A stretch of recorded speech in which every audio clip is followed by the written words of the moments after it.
Hi, my name is Thomas Schaeberle. I'm a veterinarian at the Shiloh Veterinary Hospital, and as you probably found out on our website, I started the practice 30 years ago, and we are, again, certified by the American Animal Hospital Association.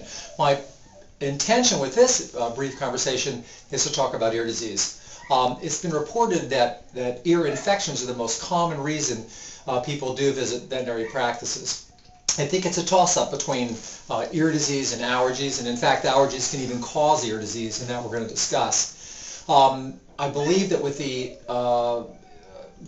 popularity of retrievers, both golden and labs, they are very prone to ear disease, we're about to learn, and I think that has probably continued to increase the amount of ear diseases that we are seeing.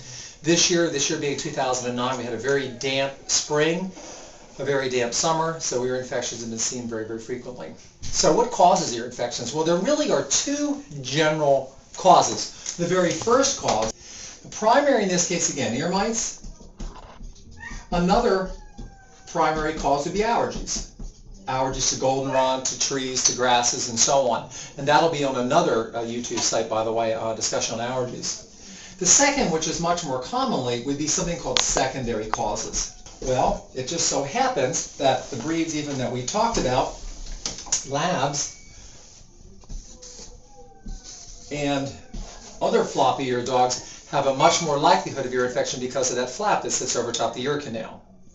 The ear canal of the dog does go down and then in here's the eardrum, out here's the ear flap. So if something gets down in that ear, it can't come back out, has to go up a hill.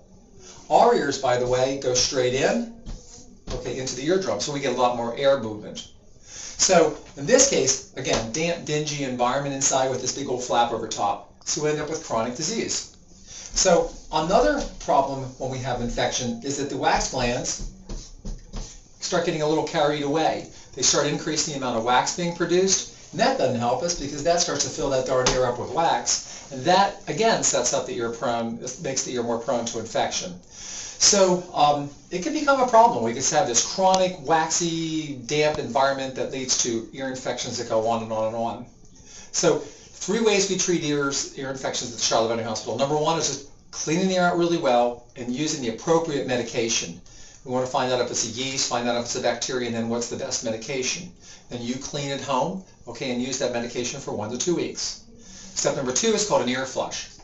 An ear flush means that we sedate the animals. We put a surgical scrub soap inside this ear, and we basically flush and scrub all the material out. We use an anesthetic. It's one of my favorite things. We can then look at the eardrum, make sure the eardrum's nice and stable, and go from there. And use the appropriate medicines. And by the way, when you do an ear flush, you get rid of all the grease, and then we can use more of a water-based solution, meaning not a greasy stuff. We can put a solution that's actually more of a water base, and it's actually going to be able to penetrate the lining of the ear a whole lot better than an oil base. And step number 3 are surgeries. The main surgery is called a lateral ear resection.